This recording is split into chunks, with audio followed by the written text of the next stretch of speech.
ಮುಖ್ಯಮಂತ್ರಿ ಸಿದ್ದರಾಮಯ್ಯ ಅವರು ವಿವಿಧ ಕ್ರೀಡೆಗಳಲ್ಲಿ ಪದಕ ವಿಜೇತ ಸಾಧಕ ಕ್ರೀಡಾಪಟುಗಳಿಗೆ ರಾಜ್ಯ ಸರ್ಕಾರದ ಇಲಾಖೆಯಲ್ಲಿ ಗ್ರೂಪ್ ಎ ಬಿ ಮತ್ತು ಇತರೆ ಹುದ್ದೆಗಳಿಗೆ ನೇಮಕಾತಿಗಾಗಿ ಆಫರ್ ಲೆಟರ್ ವಿತರಿಸಿದರು. ಮುಖ್ಯಮಂತ್ರಿ ಸಿದ್ದರಾಮಯ್ಯ ಅವರು ಯುವ ಸಬಲೀಕರಣ ಮತ್ತು ಕ್ರೀಡಾ ಇಲಾಖೆ ವತಿಯಿಂದ Olympics, para Olympics, Asian game, para Asian game, commonwealth ಗೇಮ್ಗಳಲ್ಲಿ ಪದಕ ವಿಜೇತ ಸಾಧಕ ಕ್ರೀಡಾಪಟುಗಳಿಗೆ ರಾಜ್ಯ ಸರ್ಕಾರದ ಇಲಾಖೆಗಳಲ್ಲಿ ಗ್ರೂಪ್ ಎ ಬಿ ಮತ್ತು ಇತರೆ ಹುದ್ದೆಗಳಿಗೆ ನೇಮಕಾತಿಗೆ ಆಫರ್ ಲೆಟರ್ ವಿತರಿಸಿದರು.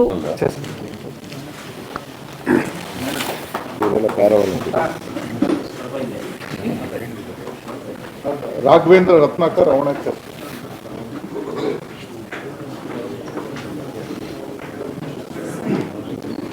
ರಾಘವೇಂದ್ರ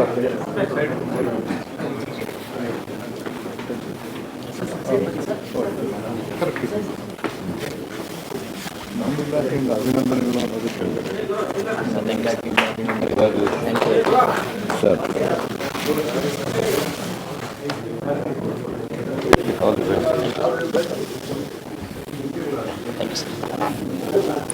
ಕುಮಾರಿ ರಾಧಾ ವಿ, ರಾಧಾ ಕಾರ್ಮಿಕ ಇಲಾಖೆ,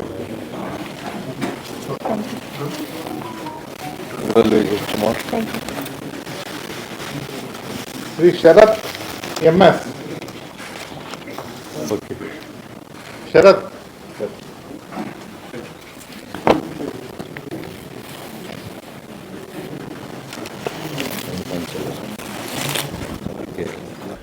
ನಮ್ಮ ಸರ್ಕಾರ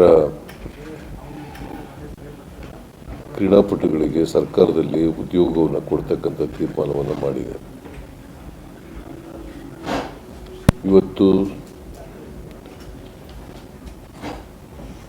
ಒಲಿಂಪಿಕ್ಸ್ನಲ್ಲಿ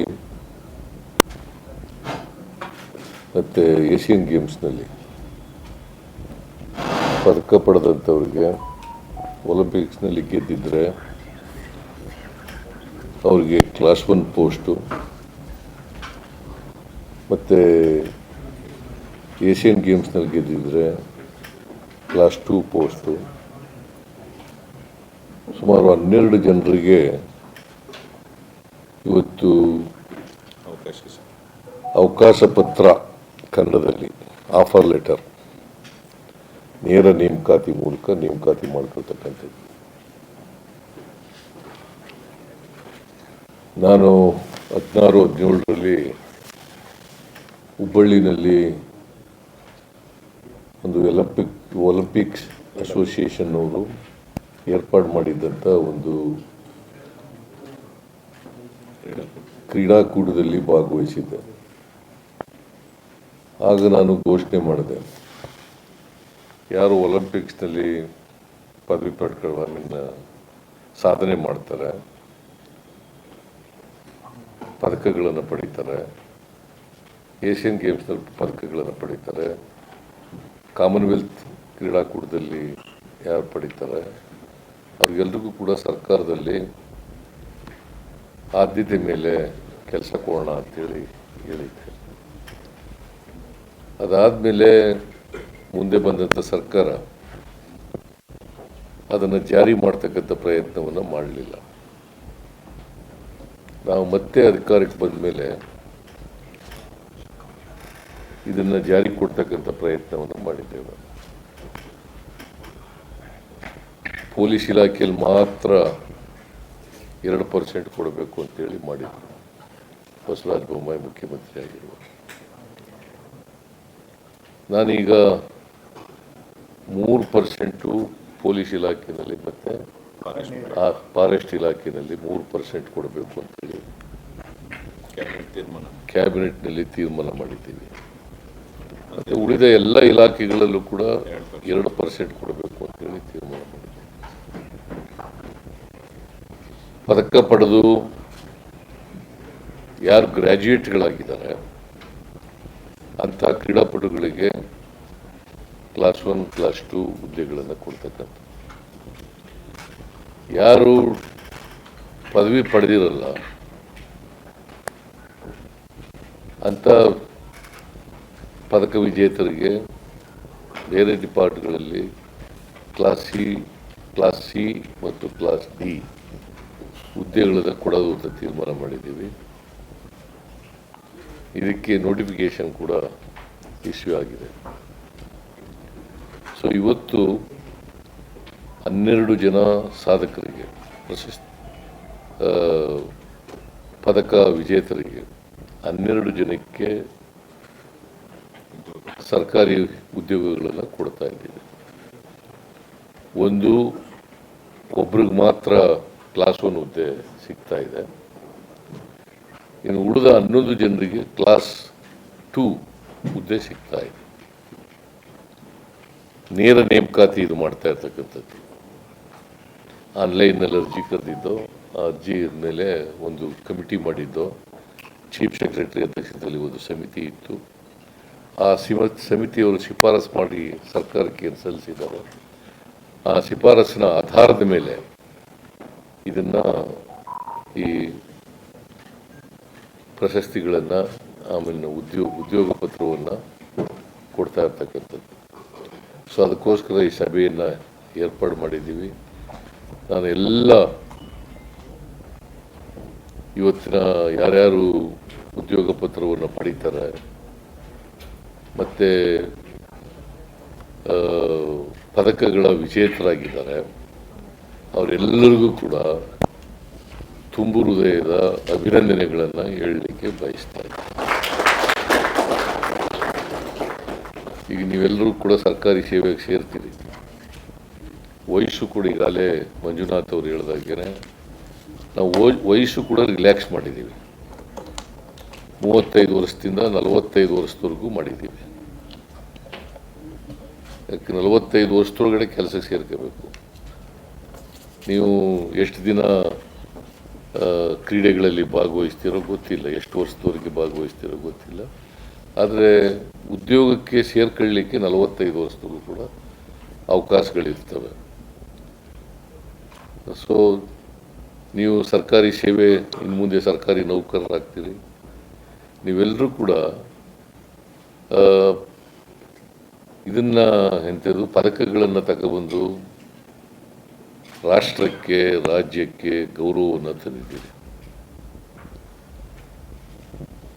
ಒಲಿಂಪಿಕ್ಸ್ನಲ್ಲಿ ಭಾಗವಹಿಸ್ತಕ್ಕಂಥದ್ದು, ಅಲ್ಲಿ ಪದಕ ಪಡ್ಕೊಳ್ತಕ್ಕಂಥದ್ದು, ಏಷ್ಯನ್ ಗೇಮ್ಸ್ನಲ್ಲಿ ಭಾಗವಹಿಸ್ತಕ್ಕಂಥದ್ದು, ಅಲ್ಲಿ ಪದಕ ಪಡ್ಕೊಳ್ತಕ್ಕಂಥದ್ದು, ಕಾಮನ್ವೆಲ್ತ್ ಗೇಮ್ಸ್ಗಳಲ್ಲಿ ಭಾಗವಹಿಸ್ತಕ್ಕಂಥದ್ದು, ಅಲ್ಲಿ ಪದಕ ಪಡ್ಕೊಳ್ತಕ್ಕಂಥದ್ದು. ಅದು ಇಡೀ ಜಗತ್ತಿನ ಅನೇಕ ರಾಷ್ಟ್ರಗಳು ಭಾಗವಹಿಸ್ತವೆ. ಭಾರತ ಇವತ್ತು ಪಾಪ್ಯುಲೇಷನ್ ವೈಸ್ ನೋಡಿದಾಗ ವಿ ಆರ್ ನಂಬರ್ 1. ಹೆಚ್ಚು ಜನಸಂಖ್ಯೆ ಇರ್ತಕ್ಕಂಥದ್ದು ಜಗತ್ತಿನಲ್ಲಿ, ಹೆಚ್ಚು ಜನಸಂಖ್ಯೆ ಇರ್ತಕ್ಕಂಥ ದೇಶ.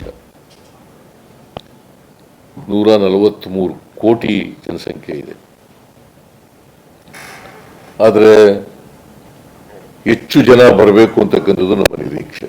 ಹೆಚ್ಚು ಜನ ಪದಕಗಳನ್ನು ಪಡಿಬೇಕು, ಹೆಚ್ಚು ಜನ ಒಲಿಂಪಿಕ್ಸ್ನಲ್ಲಿ ಭಾಗವಹಿಸಬೇಕು, ಹೆಚ್ಚು ಜನ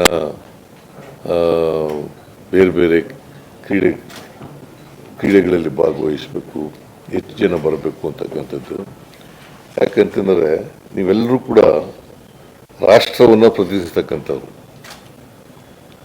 ರಾಷ್ಟ್ರ ಪ್ರತಿನಿಧಿಸ್ತಕ್ಕಂಥದ್ದಂದರೆ ಇಡೀ ರಾಷ್ಟ್ರಕ್ಕೆ ಗೌರವವನ್ನು ತರ್ತಕ್ಕಂಥ ವಿಚಾರ. ನಿಮ್ಮ ಶ್ರಮ ಕೂಡ ಇರ್ತದೆ, ನಿಮ್ಮ ಸಾಧನೆ ಕೂಡ ಇರ್ತದೆ. ನಿಮ್ಮ ಶ್ರಮ ಸಾಧನೆಯನ್ನು ಗುರುತಿಸ್ತಕ್ಕಂಥದ್ದೇ ಸರ್ಕಾರದ ಜವಾಬ್ದಾರಿ.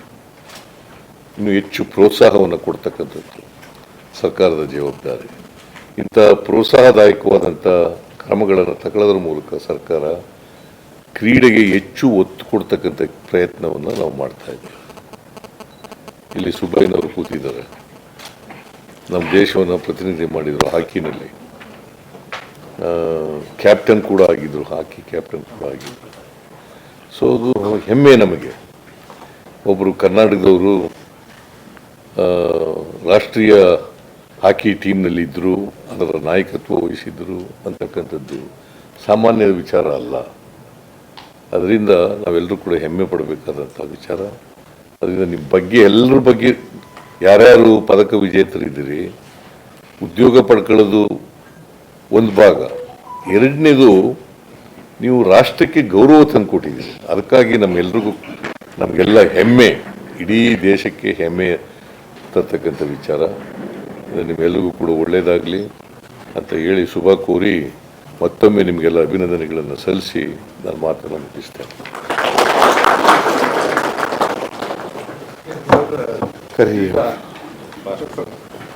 ನಿಮ್ಮ ಕುಟುಂಬದ ಮದುವೆ ಪಾರ್ಟಿ, ಬರ್ತ್ಡೇ ಪಾರ್ಟಿಗೆ ಸುಂದರವಾದ ಎಲ್ಲಾ ಸೌಲಭ್ಯವುಳ್ಳ ಸ್ಥಳ ವೀಕ್ಷಿಸುತ್ತಿದ್ದೀರಾ? ಹಾಗಾದ್ರೆ ಚಿಂತೆ ಬಿಡಿ. ಕಲಬುರಗಿಯ ಆಳಂದ್ ರಸ್ತೆಯ ಕ್ರಿಸ್ಟಲ್ ಫಾರ್ಮ್ಸ್ ಹೈವೇ ರೆಸಾರ್ಟ್ಗೆ ಒಮ್ಮೆ ಭೇಟಿ ನೀಡಿ.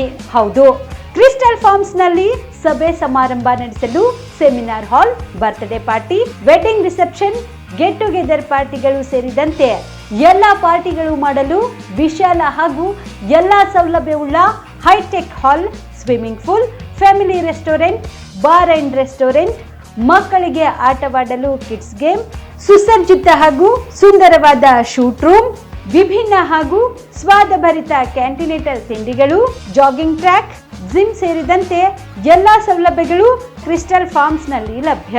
ಹೆಚ್ಚಿನ ಮಾಹಿತಿಗಾಗಿ ಸಂಪರ್ಕಿಸಿ ಕ್ರಿಸ್ಟಲ್ ಫಾರ್ಮ್ಸ್ ಹೈವೇ ರೆಸಾರ್ಟ್, ಕೆರೆಬೋಸ್ಕ ಹತ್ತಿರ, ಆಳಂದ್ ರಸ್ತೆ, ಕಲಬುರಗಿ. Phone number 9490295555 7406215555.